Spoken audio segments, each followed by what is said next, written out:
Orwell es una figura importante dentro del siglo XX. Es un literato y también es un ensayista, pero no es un pensador político propiamente dicho. Y sin embargo, la vida y la obra de Orwell revelan algunos de los grandes dilemas políticos, sociales e intelectuales del siglo XX. Más concretamente, de ese periodo que marca buena parte del siglo XX, que es la guerra.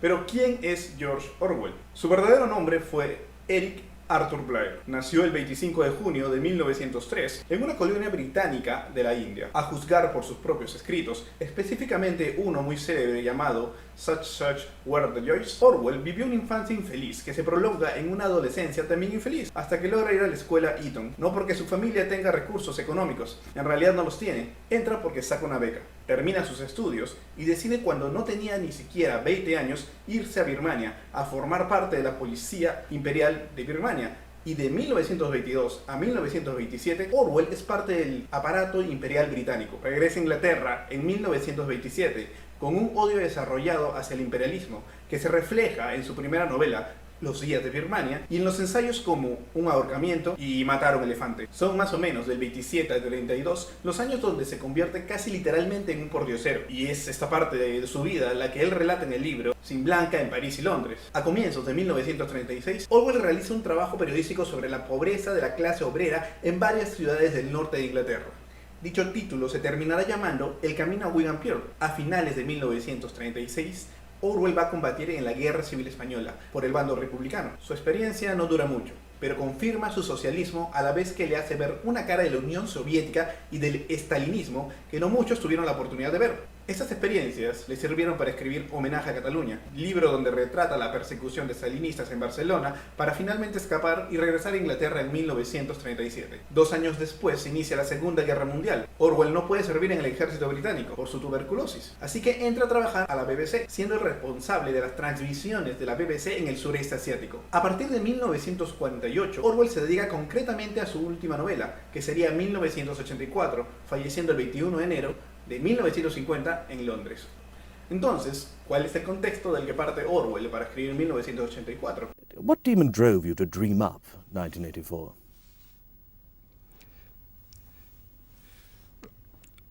I do not think one can assess a writer's motives without knowing something of his early development. His subject matter will be determined by the age in which he lives, but before he ever begins to write, he will have acquired an emotional attitude from which he will never completely escape.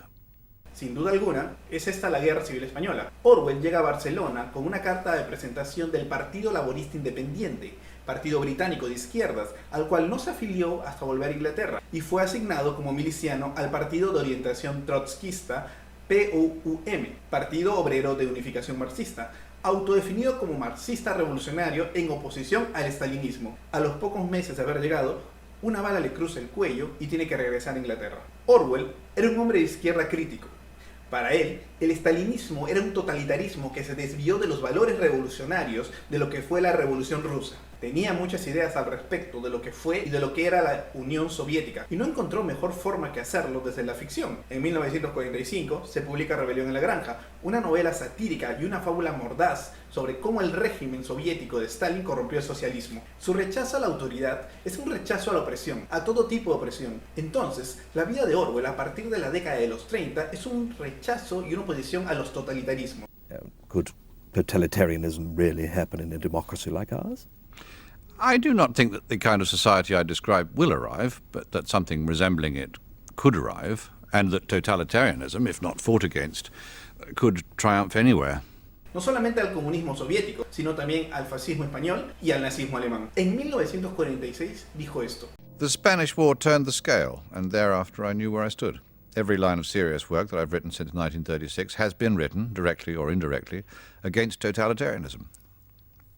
Hablemos de 1984. Se trata de una novela distópica, es decir, la recreación de un mundo fantástico alejado del idealismo y repleto de valores negativos. Publicada en 1949, el protagonista de la novela es Winston Smith, quien trabaja para el Ministerio de la Verdad, que no es más que una farsa montada para modificar datos históricos y así dejar la imagen del gran hermano como el mejor prócer que ha gobernado. Un día Winston conoce a Julia, y a pesar de que las relaciones y el deseo sexual están prohibidos, incluso para parejas casadas, decide iniciar una aventura aventura clandestina con Julia. Juntos planean un golpe de estado contra la gestión del Gran Hermano para luchar contra esta terrible sociedad opresora. Se unen a la hermandad a través de O'Brien, pero más tarde descubren que ni la hermandad ni O'Brien son lo que aparentan. Finalmente, Winston y Julia son torturados por O'Brien en el Ministerio del Amor. Se realiza un lavado del cerebro en el que pierden su individualidad, respeto y el deseo sexual. Al final, Winston aprende a ser leal al partido y a amar al Gran Hermano. 1984 consta de una estructura de 3 partes, dividida en capítulos, donde encontramos la tradicional estructura de planteamiento, nudo y desenlace. En la primera es la presentación de los protagonistas y de su entorno. En la segunda conocerá a Julia y ingresará a la hermandad. Y la tercera recrea con enorme intensidad la opresión, la tortura y los delirios a los que somete el partido a algunos de sus miembros. Entonces, ¿cuál es el tipo de sociedad que se muestra en 1984? Orwell imagina un mundo post-revolucionario, donde los valores humanistas, la forma de relacionarse, el debate público, la libertad de expresión, la cultura, etc., fueron abolidos y olvidados. El aparato de represión todopoderoso e implacable vigila cada uno de los movimientos de los súbditos mediante un sistema de telepantallas instaladas en el espacio público y en el doméstico, arrestando y haciendo desaparecer a quienes demuestran alguna inconformidad. No existe la privacidad. El poder se encarna en un inaccesible tirano que todos están obligados a amar y ofrecer su lealtad incondicional, cuya imagen se exhibe por todas partes con el lema "El Gran Hermano te vigila".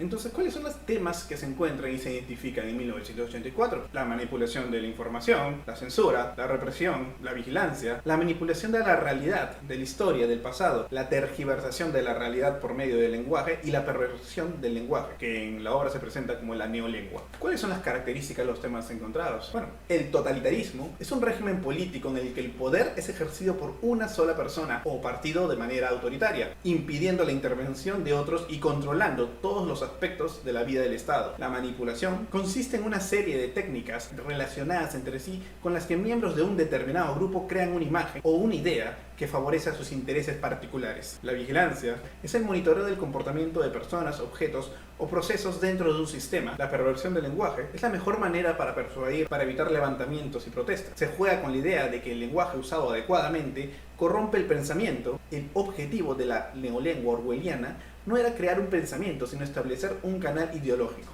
¿Y cómo relacionamos los temas identificados en 1984 con la realidad actual? De acuerdo a la sociedad planteada por Orwell en 1984, encuentra un paralelismo con las dinámicas de poder, haciendo uso de los medios de comunicación como instrumentos de poder. Entendamos poder como la capacidad de forzar al otro a ejercer algo que no quiere. Este otro obedece porque o es coaccionado por la fuerza, o recibe algo a cambio, o porque reconoce la influencia o autoridad. Entonces, las bases del poder son la fuerza, la economía y la autoridad. La fuerza representada por las armas, la economía en las grandes empresas y la autoridad en los políticos. Los elementos necesarios y fundamentales para la existencia del poder son la persuasión, la manipulación y la coerción. Sin embargo, también la insistencia y los medios de comunicación son un gran elemento de cómo se dirige la conducta de otras personas.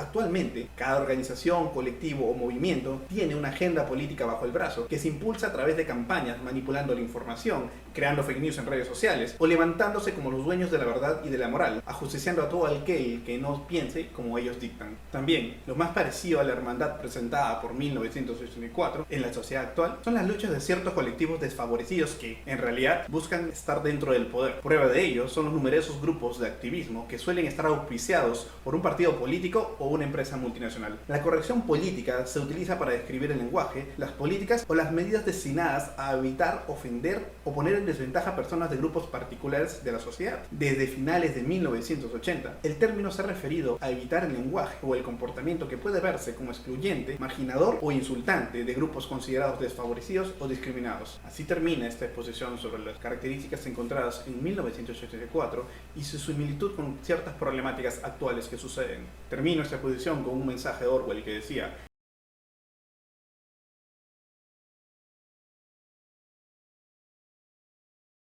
Something like 1984 could actually happen.